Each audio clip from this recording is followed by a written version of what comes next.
Welcome dear student. आज हम fluid mechanics का लास्ट ईयर का क्वेश्चन पेपर डिस्कस करेंगे, कुरुक्षेत्र यूनिवर्सिटी कुरुक्षेत्र का। इसमें मैं हर यूनिट का एक पार्ट आपसे डिस्कस करूंगा। सबसे पहले इसमें यूनिट 1 का क्वेश्चन नंबर 1, जिसमें फर्स्ट पार्ट के अंदर पूछा हुआ है what is difference between dynamic viscosity and kinematic viscosity, उसके unit and measurement.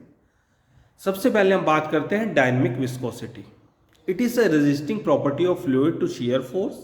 In this, the shear stress is related to deformation rate in the most of occurring fluid. Dynamic viscosity क्या होती है आपकी? ये प्रॉपर्टी है fluid की जो resist करती है फ्लूइड को फ्लो से। अब इसके अंदर क्या है कि shear stress is related to deformation rate. अब deformation rate का मतलब क्या है इस फिगर में समझते हैं। मैंने इसमें क्या बनाया, वेलोसिटी वेरिएशन सरफेस पे।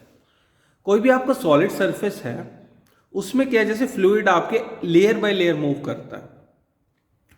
अब dy क्या है आपका चेंज इन डिस्टेंस, यानी एक लेयर से दूसरी लेयर का, और du क्या है change in velocity one layer से अनदर लेयर का। ठीक है, तो इसी को बोलते हैं डिफॉर्मेशन रेट। अब न्यूटन लॉ ऑफ विस्कोसिटी क्या है, tau is equal to mu D U by D Y. अब इसमें क्या है, टाउ यानी शियर स्ट्रेस वो डायरेक्टली प्रोपोर्शनल है किसके, D U by D Y के, और D U by D Y क्या है हमारा वेलोसिटी ग्रेडियंट। अब इसमें जो coefficient of viscosity that is mu, या इसे हम क्या बोलते हैं डायनेमिक विस्कोसिटी। तो म्यू इज इक्वल टू क्या हो जाएगा आपका tau divided by D U by D Y, जहां से हम यूनिट्स कैलकुलेट करें। Mu that is tau shear stress divided by change in velocity by change in distance. अब शियर स्ट्रेस क्या हो गया, फोर्स पर यूनिट एरिया, और change in velocity length per unit time, change in distance that is length. Force as it is, area क्या होता है length square, और लेंथ कट जाएगी तो 1/t। तो हमें जहां से मिलता है force into time by length का स्क्वायर। अब अलग अलग सिस्टम्स में हमारी वैल्यू अलग हो जाएगी। इन MKS जो फोर्स होता है वो kgf में लिया जाता है और लेंथ मीटर में। CGS में फोर्स डाइन में और लेंथ सेंटीमीटर में। इन SI फोर्स न्यूटन में और लेंथ मीटर में। तो फॉर्मूले के अकॉर्डिंग सबसे पहले MKS सिस्टम में बनेगा kg फोर्स सेकंड पर मीटर स्क्वायर, इन CGS डाइन सेकंड पर सेंटीमीटर स्क्वायर, इन SI न्यूटन सेकंड पर मीटर स्क्वायर। इनकी कन्वर्जन्स को अभी मैं डिस्कस नहीं कर रहा हूं, बाकी जो ये बेसिक रिलेशन हमारे यूज होते हैं क्वेश्चन में वो मैंने नीचे लिख दिए हैं। न्यूटन पर मीटर स्क्वायर हमारा पास्कल के इक्वल है, 1 kg force is equal to 9.81 Newton के इक्वल है, और 1 poise is equal to 1/10 pascal second. अब हम डिस्कस करेंगे काइनेमेटिक विस्कोसिटी। ये रेशियो है dynamic viscosity to density of fluid. इसे न्यू से डोनेट करते हैं। Nu is equal to mu that is dynamic viscosity by rho that is density. Nu अभी कैलकुलेट किया, न्यूटन सेकंड पर मीटर स्क्वायर, और density that is mass upon volume kg पर metre cube. Units में क्या होगा, जब इसे ये चेंज कर लेंगे केजी पर मीटर सेकंड, जो कि इक्वल है न्यूटन सेकंड पर मीटर स्क्वायर के, डिवाइडेड बाय केजी पर मीटर क्यूब। यहां से आपको मिलेगी मीटर स्क्वायर पर सेकंड। अब क्वेश्चंस के अकॉर्डिंग कई बार दिया होता है स्टोक्स और सेंटी स्टोक्स। काइनेमेटिक में स्टोक्स की वैल्यू इक्वल होती है 10⁻⁻4 मीटर स्क्वायर पर सेकंड, और 1 सेंटी स्टोक की वैल्यू होगी 10⁻⁻6 मीटर स्क्वायर पर second. Now we discuss unit first का फर्स्ट क्वेश्चन का सेकंड पार्ट, जिसमें हमसे पूछा गया है कि कैपिलरी राइज बताना है आपको, जिसका ट्यूब का डायमीटर 2.5 mm है। इसे वर्टिकली जब हमने इमर्स्ड किया होगा।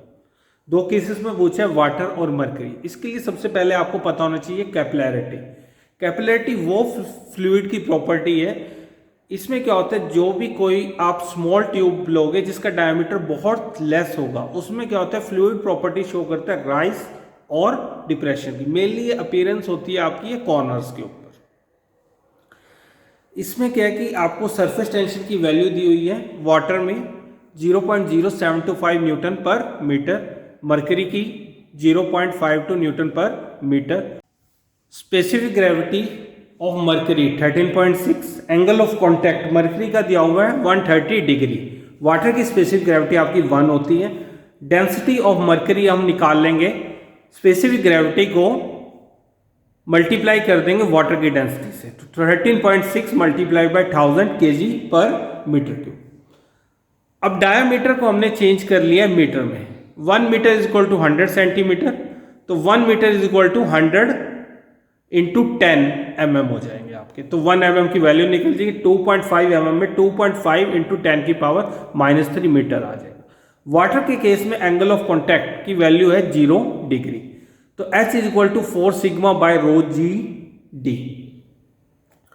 अब इसमें 4 मल्टीप्लाई बाय सिग्मा, सिग्मा आपको वैल्यू ऑलरेडी दी हुई है सरफेस टेंशन वाटर की, divided by density of water multiplied by acceleration due to gravity multiply by dia of pipe, यहां से आपकी वैल्यू आएगी 0.0118 मीटर। इसको मैं सेंटीमीटर में चेंज करूंगा, ये वैल्यू पॉजिटिव में है, तो यहां पे वाटर का कंटेंट उस ग्लास ट्यूब के अंदर राइज शो करेगा। In case of mercury angle of contact की वैल्यू दी हुई है 130 डिग्री। अब इसके साथ 4 सिग्मा कोस 130 डिग्री, कोस 130 डिग्री की वैल्यू आती है -0.642, इसे पुट करूंगा